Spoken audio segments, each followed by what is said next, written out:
during this time off you had, it took a lot of planning. Yeah. You took a lot of thinking, and the way that you did it, and the way the pieces are, and me watching the show, and a lot of my homies are on the show, and just seeing how you did it. I know this was a lot of time. Yeah. It's not easy, and I know you're still in the infant stages of building of where you want it to be. Absolutely. But tell me a little bit about the concept. You know, where it all started and how did ASE Wrestling come into play? How did this all start? It started on a couch in North Carolina with me and Saif Al-Sabah just talking and just thinking of like, man, you know, this is a cool idea. Man, someone should do that on the wrestling show. This is a cool idea. Someone should do it on the wrestling show. Man, if we had a wrestling show, what would it look like? Oh, it'd be cool if we did this and this and this and this. And we had curated and we had realized we had made a hybrid of a bunch of things we just grew up liking, whether that's, 106 in Park, a little bit of In Living Color, Wild and Out and everything like that. We were just kind of just pitching ideas. And I said, I'm going to do it, man. I'm going to do that. And he was like, you should, just kind of loosely saying it.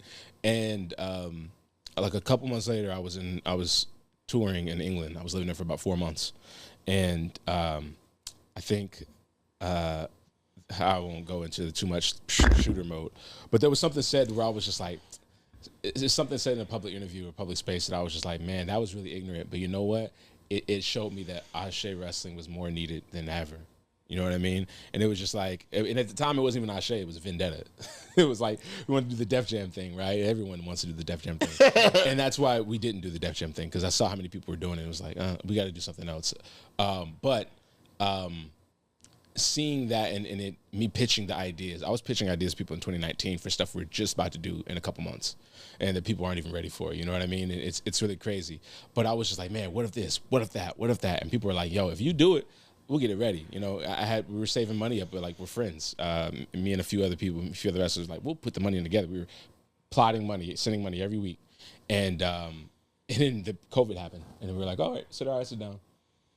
We'll just. The money just sat in an account for like years, just boom, right there. And I was like, all right, well, that's cool. If it happens, it happens. And, that it became like Suge D, is the Pan-African world champion. Shout out to Suge. Shout out Suge. He always laughs. He compares it to Ray's Boom Boom Room or whatever they talking about in life when he's like, no, he compares it to Ray's Boom Boom Room, but he also compares it to Collateral with Jamie Foxx and is it Leo DiCaprio? No, it's Tom Cruise. Tom Cruise, yes. And great movie. One of my favorite Tom Cruise movies, actually. But Jamie Foxx is always dreaming about island limos. And the way I would talk about it, he was just like, man, you're always pitching the idea. You know exactly what it looks like. I just can't wait to see if you do it one day. And I was always like, yeah, I'm going to do it. It's about to get the money and the funding, so I'm going to do it. And then life happened, and, my shutdown happened. And I didn't want to see wrestling, didn't want to look at wrestling, didn't want to feel it. And it just kind of was weird in a lot of weird ways. And just had to kind of healthfully get back to it. And I moved in with an old friend that I hadn't seen in years. We just kind of reunited, kicked it off. He needed a roommate. And I was like, sure, I'll stay with you for a little while, help you out, just for a little bit. We were going to do a few months. And he had never seen wrestling before in his life. And I got to show it to him and show how I perceive wrestling. And to see him fall in love with it and see what he fell in love with, the simplicity, it reminded me why I like it and why I love it. So I was like, you know what? Eventually it was like, it's time to get off your ass and do it. Everyone hates the guy who talks shit and then don't do it. Like, I'm going to do this, and then you never do it. Yeah, and nobody likes that dude. Yeah, I didn't want to be that guy. I never want to be that man. I've always wanted to be a man who does what he says he's going to do. And it just got to be that time where I'm like, well, either do it or should have get off the pot. I was like, no better time than the present. Just cash in now, see what you can do. And I knew how I wanted to look. I hibernated and thought about it for a long time. And it was just a matter of just execution and just the right pitch to the right people, the right time, coming with my chin up and just thinking, like, having to believe it, And I think that's where we got to it. Eventually, I just kind of saved money, made some smart investments, and we flipped it and did this. So, yeah. So who's some of the people, because I always like to shout out the people, who are some people that's on your team? Obviously, you had to build this up. Mm-hmm. So you can't do this alone. You're the promoter. You're the man heading it. So obviously, with that being the case, you can't run a production, get musicians, wrestlers, and do all this alone. So who's some of the people that's on your team that helps you put this in fruition, that's helping with the show? Yeah, man. So there are people who are coming in and out. I'm working with a lot of, generally speaking, I'm working with a lot of Charlotte creatives. a lot of Charlotte graphic designers, Charlotte musicians, whatever like that, who can send me things and work with me and kind of point me in the right direction of how to curate or show something off.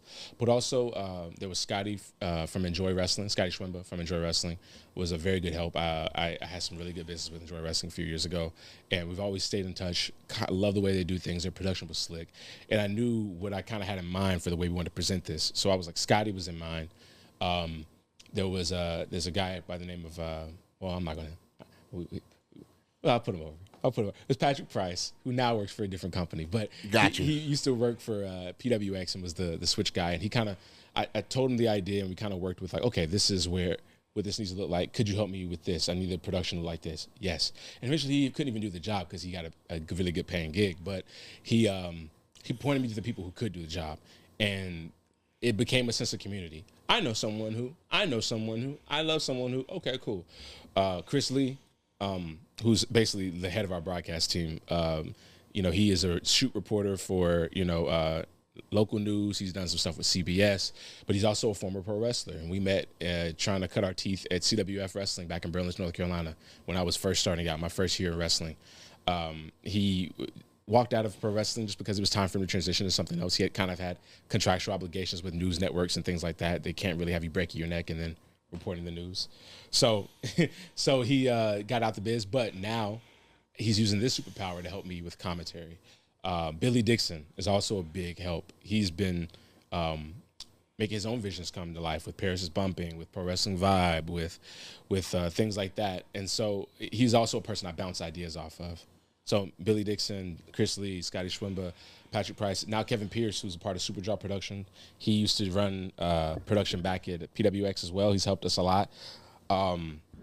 There's so many people to name, dude. I don't want to. Right. I understand. But in terms of Eugene Bennett, who's our videographer, who's Shaded Productions, who if you've seen our top 5 videos or any of our highlight videos, he's usually on them. It's just been really.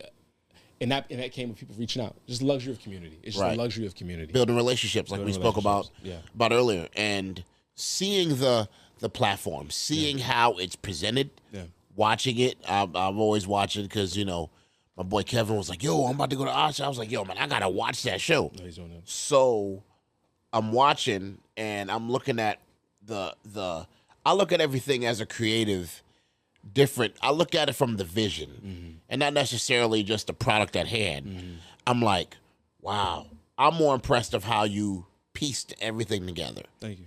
And how you probably, like you said, watched a lot of what other people are doing, and then you put your own oregano That's it. and pepper and salt into it.